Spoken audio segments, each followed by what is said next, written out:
Well, joining me now to discuss the conflict in Israel and Gaza is a TV host and satirist, Bassem Youssef. Bassem, it's great to have you back on the programme. I wish it was under different circumstances. First of all, what is your reaction to what happened on October the 7th? Oh, it was terrible, of course. I mean, we kind of get our news kind of also secondhand because, you know, my wife's family, they live in Gaza. They have cousins and uncles there, and their house also was bombed. We haven't been able to communicate with them for the past 3 days. Communication are lost. So we don't know actually what is the, how are they doing, but, you know, we're used to that. I mean, it's just like, it's very repetitive. We're used to that. We're used to them being bombed every time and moving from one place to the other. You know, it's just like those Palestinians, they're very dramatic. Israel killing us. But they never die. I mean, they always come back. You know, they're very difficult to kill, very difficult people to kill. I know because I'm married to one. I tried many times, couldn't kill her. I mean, there's a dark humour there, and I understand why. Because no, it's not dark humour. I try to get to her every time, but she uses our kids as human shields. I can never take her out. Again, I understand the humour, but to be serious, Bassem, about this, tonight there is... I will be serious. Now, I will be serious. I was watching your interview with Ben Shapiro, and I'll tell you one thing. Yeah. I think that Ben Shapiro is one of the smartest people who ever walked this earth. He's very, very smart. I follow him, and I believe everything he said. And when he came on your show, his solution was, and I quote, his solution was that the solution for this is for Israel to annex Gaza and to kill as many son of bitches as possible to make sure that this will never happen again. And anyone who called for a ceasefire will be a terrorist sympathizer. So God forbid, I don't want to be labeled as a terrorist sympathizer. So I agree with Ben Shapiro. I think we should kill as many son of bitches as possible. Well, let me, so okay, far, but Bassem, so far 3,500 people were killed, including 5,000 son of bitches in the bombing of the Baptist hospital as we speak right now. 1/3 of those 3,500 were children. So my question to Ben Shapiro is, how many more son of bitches do we need to kill so Ben Shapiro is happy? Okay, because it changes Bassem, from one year. It changes from one. I'm sorry that. Listen, I'm really at a disadvantage here. I'm looking at a camera. I don't see you. I can hear you on my ear. The reason I'm interrupting is I think you might be. I think you're conflating different interviews with Ben Shapiro. He didn't use the phrase "sons of bitches" with me. Let me play to you what he actually said on my show. He did. Go back to your interview. No, he didn't. That was another interview. But let me play what he said to me here. Well, frankly, I don't believe in proportionate response to terrorism. I believe that the way that you stop terrorism is with wildly disproportionate response. That doesn't mean in terms of targeting civilians. It means in terms of killing as many terrorists as humanly possible and allowing them to dictate the terms of engagement by hiding behind civilians in areas that they are supposedly responsible for means that the only option for Israel is to surrender to Hamas's hatred of its own citizens, its willingness to use its own children as human shields. No country worth its salt could ever do that. Now, that is substantively different to what you said he said, right? He's talking there but specifically about Hamas terrorists. I agree with him. The thing is, the question is, what is a proportionate response? Because it has been different from one tier to another. So if you look to this graph, for example, this is the death of Israeli and Palestinians, and it's changing from one year to year. It's like fluctuating like crypto. So my question is today, what is the going rate today for human lives? I mean, 2014 was a great year for Ben Shapiro. 88 Israelis were died, and there was 2,329 Palestinians killed on the other side. That is one Israeli for 27 Palestinians. That is a very good exchange rate. What I'm saying is, what is the exchange rate for today? You guys will be happy. That's my question. Well, it's not me, guys. I'm not on either side. No, not you. Like when I say you guys, I say like people on the other side of that. I know that you don't think like that, Piers. You're one of the good guys. But let me tell you something. I mean, the reason that I'm using this is that, I mean, I can't remember what happened in 2014, and there was no music festival, but there must be something. I mean, they must do something. It is their fault. It has to be something. I mean, 2018, 300 Palestinians died. Who's counting, you know?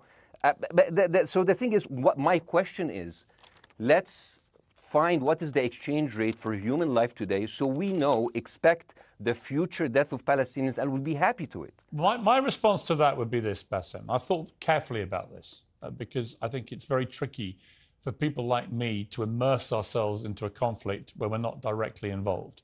And I thought carefully about what I feel about this. I feel that the scale of what Hamas did on October the 7th supersedes anything else I've seen in this conflict, really ever. The savagery, the butchery, the slaughter of 1,300 people, the shooting of babies, the 100%. Kidnapping of grandmothers and so on. So if we can agree on that, which I think is inarguable, then the question then becomes, again, about proportion. I don't disagree that there's been a lot of bad stuff on both sides going back historically for decades. But if we agree that this was on a different level altogether, quite deliberately by Hamas, designed to provoke... No, here's my question. Let me ask you a question. And the question, because you raised it earlier about proportion. I honestly don't know what the proportionate response is. I honestly don't. I don't. I've been watching the airstrikes this week thinking... So what's your question? Well, I would ask you, if you were Israel, what would you... If I was Israel? If you were Israel and that had happened to you, what would you think would be the appropriate way for the country to respond? I would do exactly like Israel did, kill as many people as possible, since the world is letting me do it. I mean, I can do it because I can, you know? But the thing is, you know what? I agree with you. And you know what? I'm going to be even ahead of you, because I see the question coming. Do you condemn Hamas for the atrocity? Yes, I condemn Hamas. I condemn Hamas. I condemn Hamas is the source of all evil. They're a reason for everything. And you know what? Let's, for a minute, imagine a world without Hamas. Right. What will this word look like?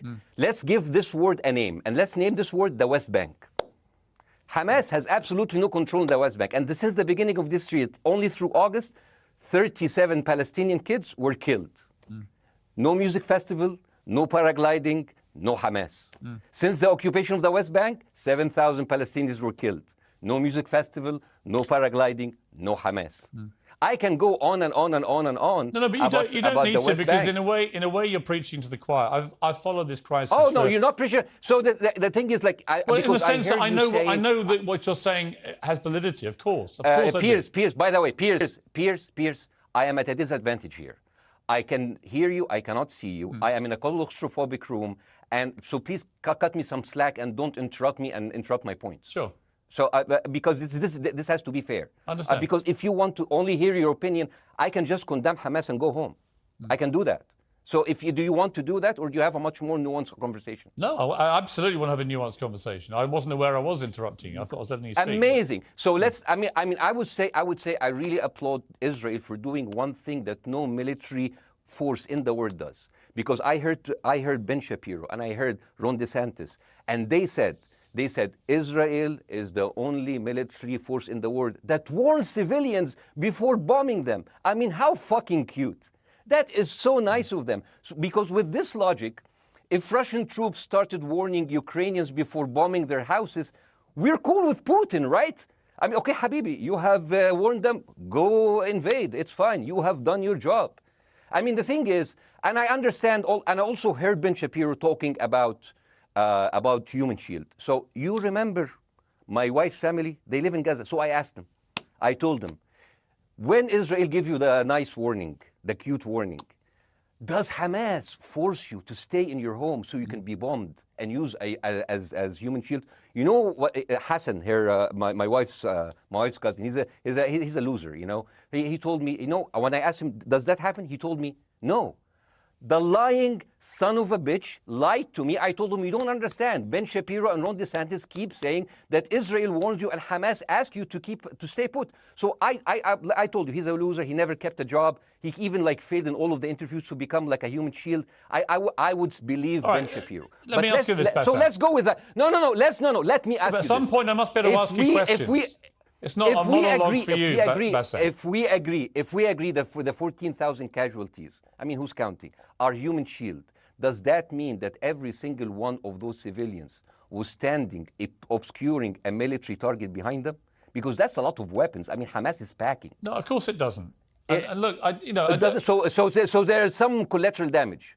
Lots of collateral damage. Yes. It's fine, yeah. You kill some to save some and then kill some more. Yeah, I agree. Yeah. Well, let me ask you this. Again, it comes back to proportionate response. When the world decided it had to get rid of ISIS because of the appalling butchery they were carrying out, it did so by also killing very sadly, a lot of civilians along the way by doing airstrikes against places which But killing civilians are inevitable. You said that in the beginning. My point is, it's inevitable. Yeah, but once Israel has decided that they want to get rid of Hamas, and Hamas is embedded with civilian population, I'm very concerned about what's going to happen next. I've written a column tonight saying, I remember the Iraq War, which I opposed, right? I remember all this. So my question for you is, what would you think would be an appropriate response by Israel to what happened?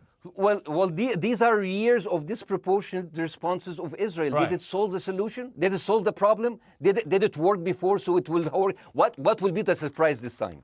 What will be the twist that will make this work this time? What will be different this time?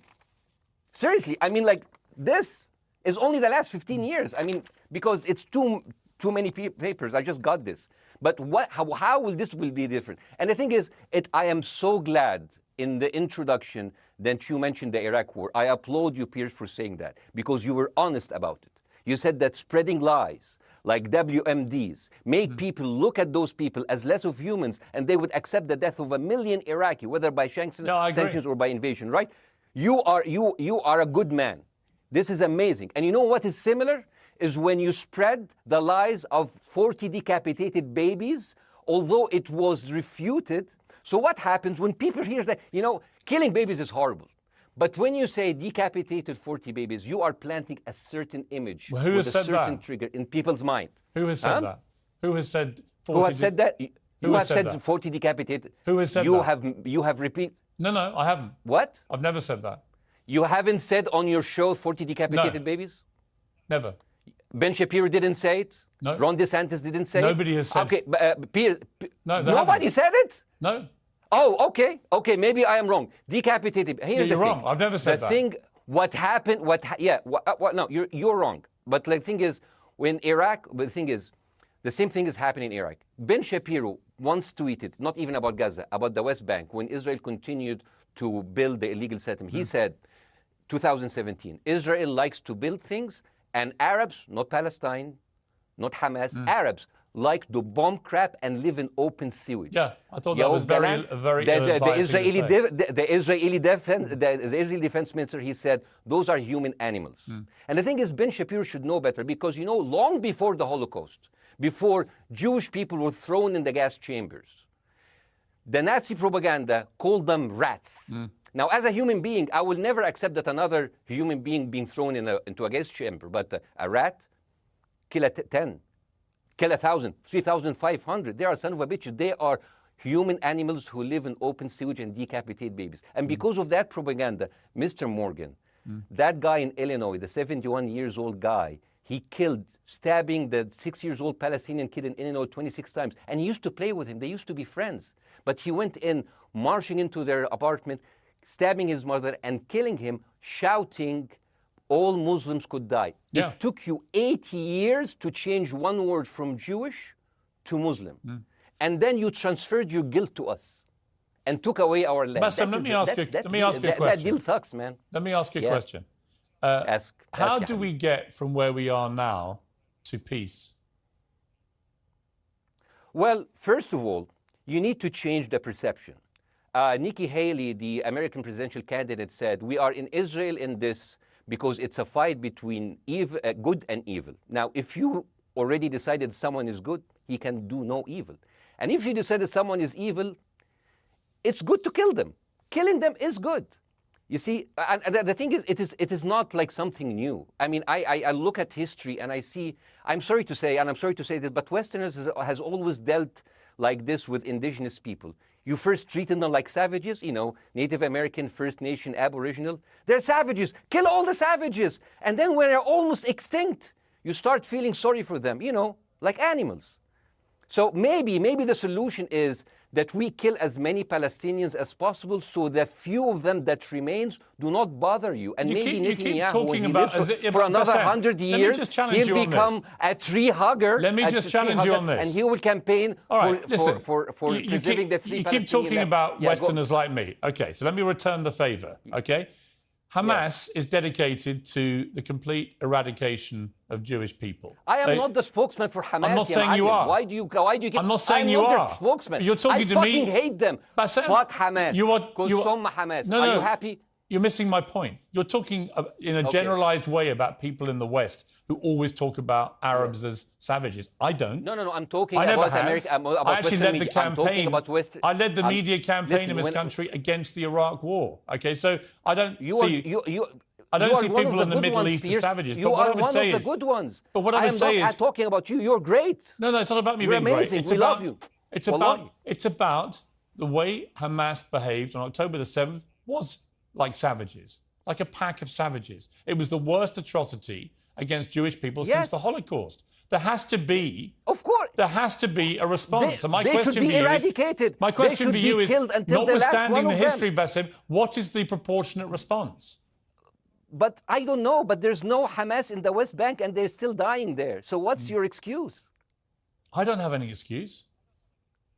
Okay, what's your explanation? Sorry, my earpiece went down. Listen, I don't make any pretense that this hasn't been a massive problem between Palestine and Israel going back to the mid-40s. We all know this, right? Piers, listen. I'm not saying that you're making excuses, but if you are adopting a certain point of view, you have to at least defend it. I'm telling you, there is no Hamas in the West Bank. What is the excuse? Not your excuse. What is the excuse to kill those people? Well, listen, this question of proportionality is one that... No, answer my question. I've been answering your question. You answer mine. It's actually not my job to answer your questions. It's not. Okay, not your job. Not. I agree with you. I'm more interested in you, who has family in Gaza, who's an Egyptian in the Middle East, right? I'm more interested in what you have to say. Okay, I'm telling you. I think Hamas is the problem, okay? Right. Now, let's say Hamas is removed. Let's Hamas. I'm agreeing with everything. You want me to condemn Hamas? I will condemn Hamas, Hummus, Hassan, everybody. Guys, so wait. I can't hear you. The earpiece. Damn. Okay. Oops. Okay. Yeah. Okay. I do need help. I think. Okay. Just go back. Is he there? Go back. Can you hear me? Okay, go. Thank you, guys. Can you hear, Bassem? Yeah, now I can hear you. Okay. So here's the thing. Can you hear? Okay. So, let's say, for example, Hamas ceased to exist. Okay? Do you hear me? Yes. Yeah, Hamas ceased to exist today. Now, right now, in Palestine, in West Bank and Gaza, 20% of Palestinians go through Israeli prison system, whether imprisonment, whether interrogation, whether torture. And the rest of them, they live a life of daily loss of land, of homes, of life, and they are suffocated by this. So let me ask you something. If you are a Palestinian living into these conditions for decades, would you sympathize with your oppressor or sympathize with the people who claim they resist them even if they are terrorists? I have made no secret that I think the conditions Palestinians have had to exist under are completely unacceptable. I've said that for years. So the question then becomes, how do you forge peace between two warring parts of that region who, for decades, have approached peace, in my view, with mutual sledgehammers, with no actual desire to have peace? And I think it comes down in the end to great leadership. And I don't think there's great leadership. I don't think, well, hang on, let me make my point. I don't think there's great leadership on either side. Where is the Nelson Mandela figure here to come through all this hatred on both sides? Nelson Mandela? Yeah, where is that figure? Nelson Mandela actually have criticized Israel for being a horrible state. All of the South African activists have actually called Israel. My point is about how he responded to a country that was so divided. Is a template for how you get to peace, isn't it? I haven't met Nelson Mandela, so I wouldn't know. But like there's a point. There's a very important point here. You know, I want to understand what is the logic of Israel carpet bombing Gaza. I mean, if there's a logic, if this will make Israel safe, I want to hear the logic. So if they continue bombing, what are they hoping to achieve? Well, I think we know what their stated aim is. Their stated aim is to eradicate and wipe out Hamas. They believe Hamas are living predominantly in northern Gaza. They also are aware they're living amongst civilians. So it's an incredibly difficult thing. As I said in my monologue, it is very, very difficult to see how they do this without massive collateral damage. So if I can understand this correctly, basically Israel is doing this to pressure the Palestinian community in Gaza to turn against Hamas. Is that right? I'm sure that's part of it, yes. That's part of it. So this is exactly what terrorist organizations do, because terrorist organizations will have no chance beating a whole nation in battle. So they terrorize and they kill the civilians in order to spread fear and terror so they can turn against their government to change their policy or to resign. You have just compared Israel with ISIS. No, I haven't. I don't see any comparison between It's going to be the headlines tomorrow. Piers Morgan, Israel is ISIS. Only amongst people who weren't listening. The comparison, which is more apposite, is ISIS and Hamas. They are both nihilistic terror groups intent on killing as many Jewish people and others as they can possibly kill. And you can't get peace with people like that. Absolutely. You know what? I'm going to do something that nobody done on your television. You know what I'm going to do on your episode? I'm going to pretend that I'm an Israeli citizen. I'm going to put myself in the place of an Israeli settler in the kibbutz. And I want to speak to my Prime Minister, Benjamin Netanyahu. Mr. Benjamin Netanyahu, I have voted for you because you have promised us peace and prosperity and security. On the 7th of October, those son of bitches Hamas, they went into the fence that is regularly heavily guarded. Usually if there's like a dove that comes close to it, it will be shot. Those people went in and they went for 6 hours before IDF forces was deployed, killing our friends, our families, kidnapping our grandmothers and babies, and went in. I want to ask you, Mr. Prime Minister, after you have fractured the Israeli community and you have fucked our courts, our Supreme Courts, what are you doing with the money being given to you, to the United States? Also, you are carpet bombing Gaza with absolutely no regard to our hostages, our people. I heard a rumor in the kibbutz that you're doing that you let that happen as an excuse to carpet bomb Gaza, so you push them into Sinai. And I didn't believe that. It's like, not my Prime Minister, he can never do that. And then I watched an interview for Danny Ayalon. He was your chief advisor. He was also the Israeli ambassador to the United States. And you know what he said, Mr. Prime Minister? He said that the solution for those Palestinians is to go into a vast land of Sinai and live into tent cities temporarily, temporarily, wink wink, until we build Gaza again, and then we invite you back. يعني عبط احنا بقى. يعني فاهمني؟ We've seen this movie before. So يعني, and when I saw this, I couldn't explain to my fellows in the kibbutz, how come our Israeli government is trading human lives for another piece of land? So as an Israeli citizen, I need to hold my Israeli government accountable. And as an American citizen, I want to know all of these money that we are giving to Israel. We're giving them $4 billion every year. Joe Biden said it's the best investment America ever done. Well, if I am in the place of Joe Biden, I would say, sorry, don't speak. I would say, if I was Joe Biden, I would go down and whisper in the ears of Netanyahu and tell them, I hate bad investments. They haunt me, like Littlefinger in Game of Thrones. But the thing is, this is the problem. Israel always victimizes itself, and I have never seen a victim putting their oppressor under siege and bombing them 24/7. Israel wants you to believe that they are the victim. Dealing with Israel is so difficult. It's like being in a relationship with a narcissistic psychopath. He fucks you up, and then he makes you think it's your fault. All right, you Bassem, look at Israel as Superman, but they're really Homelander. Bassem, Wallahi, they are shooting Bassem, fish in a barrel, and they are annoyed with the splashes. Bassem, I want to say two things. One, if you could just slightly mind your language. We are uncensored, but if you keep swearing, I'm very sorry. We have to apologise to viewers who may be offended by that. I apologise. But I understand passions run high, so let's not get too bogged down about the odd swear word. I apologise to the viewers. I apologise to the viewers for my language. My second question is this: after the sight of dead civilians. After the break, we have the managing director of the Daily Wire, which is Ben Shapiro's company. We were going to interview him on his own, but he's happy to come on and talk with you directly if you are prepared to stay. Well, of course, I can stay, but again, I am... Fuck. I am in a disadvantage, and I would like to have my space to respond. Okay, we'll come back after the break. Because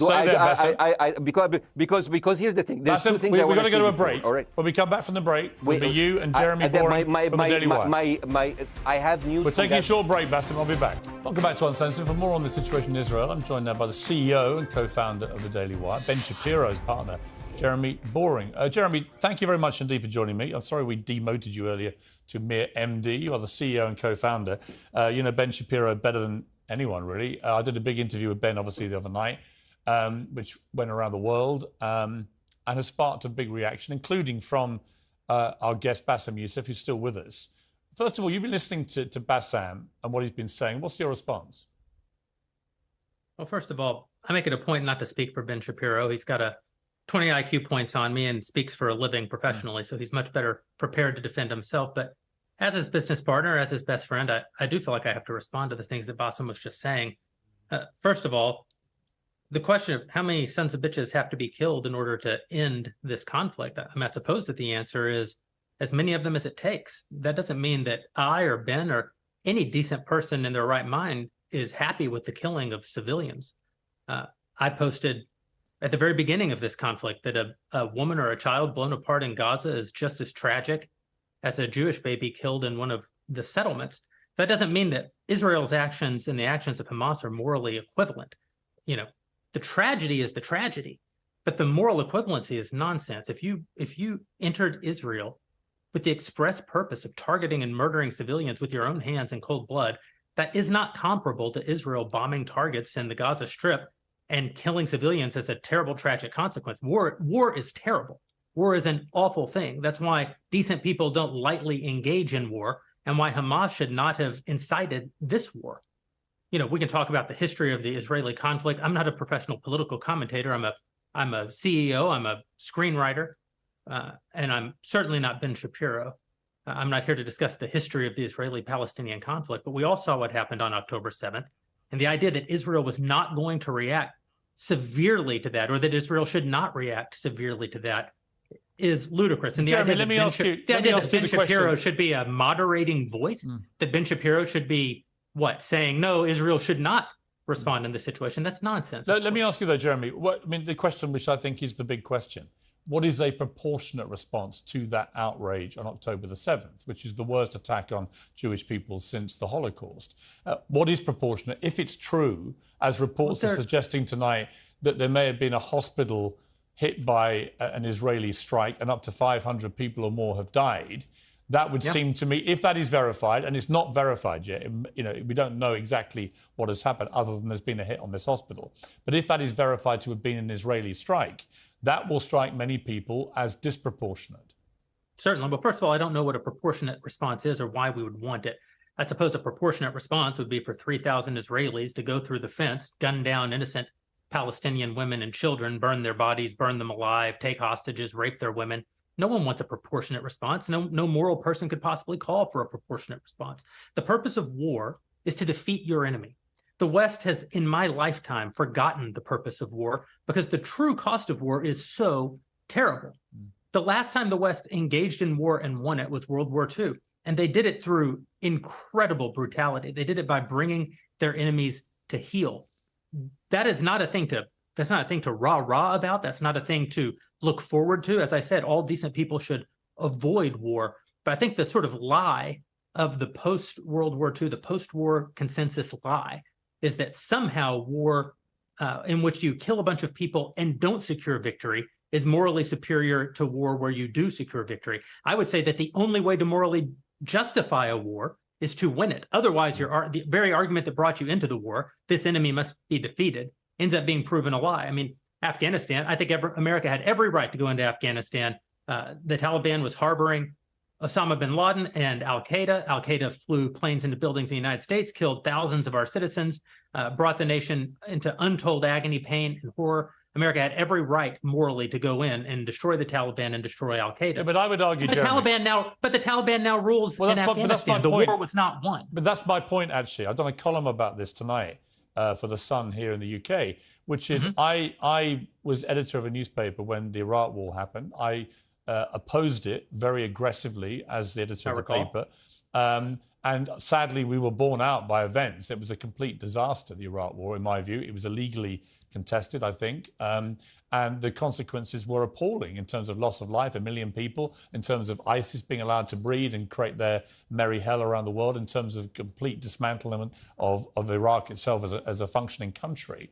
And I think Afghanistan, again, 20 years of attacking an enemy, which is now running the country again, seemed to me, again, to be kind of pointless. And I do wonder whether Israel, in its blind fury, which I completely understand, has thought through the consequences of actually launching a full air, ground and sea offensive into Gaza as to actually what happens at the end of that. Well, I suppose Israel wasn't really given the opportunity to fully contemplate what the consequences of that action might be, because Israel didn't instigate this war. This war was instigated by a horrible terrorist attack on Israel, and a state is put in a position where it has to respond. Now, one might argue that the very fact that Israel has yet to actually launch their ground invasion means that they are actually making a calculation about what the cost will be, what victory looks like. Any rational person, any decent person can engage in a conversation about what is the appropriate response for Israel. Of course they can. But this sort of moral equivalency thing, I don't think is a sign of decency to engage in a conversation about moral equivalency. Let me bring Bassem back in. You've been listening to this, Bassem. What's your response to what Jeremy's been saying? I'm sorry, I didn't catch the gentleman's name. It's Jeremy Boring. He's the chief executive of the Daily Wire and co-founder with Ben Shapiro of the Daily Wire. Hi, Jeremy. Please say hello to Ben Shapiro, and please tell him that I do think he is the smartest person to ever walk the earth. Thank you so much. So, as response to Jeremy, I agree with everything you said. I mean, what is disproportionate? I mean, he just used the examples from Second World War and America, showing that civilian casualty is, I mean, I heard his voice. He was very sad, and as he was telling us, it is so inevitable to kill so many civilians because it's something that we cannot avoid. I hear the sadness in his voice, and I know that it's a very difficult decision to kill all of these civilians because that's for a higher cause, and I understand. But my question, I have two questions. The question is, how can you justify the killing in the West Bank where Hamas does not exist? And if the disproportionate response during over all of these years have actually worked, what will be new this time that did not happen before? I just want to. That was my question. Okay, that Bassem, was my question. I'm going to. Okay. So now, if I ask the question, can I say something on my side? Well, a little bit personal. Bassem, with respect, a little bit personal. Bassem, with respect, I gave you half the show to have your side. Jeremy's had a lot less time. I'm going to have to. You want me to leave? Bassem, I'm going to have to let you go because we've been on there with you for 40 minutes. Okay. Now, bye bye. Right? But listen, bye. I would like to talk to you again, bye, and bye. thank you for joining the program. I appreciate it. Oh, by the way, my wife's family is all right, and they sent us a house. It's bombed. It's beautiful. It's going to be a good like Halloween theme. So well, I'm very sorry for what your family are going through in Gaza, and I mean that very sincerely. By the way, I don't know. I don't know I don't know him. By the way, I haven't actually met them. They didn't even come to my wedding. They couldn't because they are stuck in Gaza. Okay. And she never saw them because Gaza is not a destination. Bassem, as I say, we hear their voices and it's they die. It's fine. It's fine. Bassem, I wish your family all the very best. Thank you for joining me. I appreciate it. I don't. Thank you.